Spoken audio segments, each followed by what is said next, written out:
మహిళల విద్య కోసం ఎన్నో త్యాగాలు చేసిన ఘనత సావిత్రిబాయి పూలేకు దక్కుతుందని సినీ తారలు బ్రహ్మానందం, రేణు దేశాయి అన్నారు. విజయవాడలో భారత చైతన్య యువజన పార్టీ ఆధ్వర్యంలో నిర్వహించిన ఉత్తమ మహిళా ఉపాధ్యాయునుల అవార్డుల ప్రదానోత్సవ కార్యక్రమంలో వారు ముఖ్య అతిథులుగా పాల్గొన్నారు.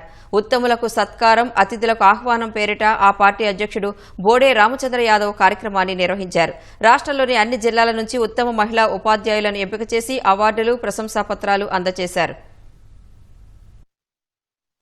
మాకంటే ముందు తరం వాళ్ళ దగ్గర సతీ సహగమనం, భర్త చచ్చిపోతే భార్యని చితులకు తోసేవాళ్ళు.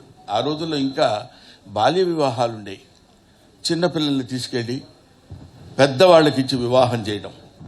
మన తెలుగులో చలంగారు లాంటి వాళ్ళు, కందుకూరి వీరేశలింగం లాంటి వాళ్ళు, చిలకమర్తి లక్ష్మీనరసింహం లాంటి వాళ్ళు ఎంతోమంది త్యాగాలు చేసి స్త్రీ జనోద్ధరణకి, స్త్రీ మానసిక జనోద్ధరణకి ఉపయోగపడినటువంటి వాళ్ళు.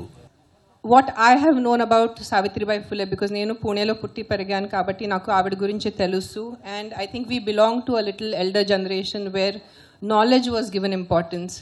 Today's generation, especially girls, need to know how many women before them have fought for them.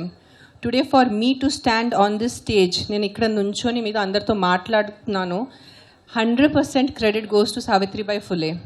మహిళలంటే కేవలము వంటగదికే పరిమితము, ఇంట్లో నుండి కూడా బయటకు రాకూడదు అనేలాంటి దురాచారాలుంటున్న 19వ శతాబ్దంలో 1831 జనవరి 3వ తేదీన ఒక తిరుగుబాటుకు బీజం పడింది.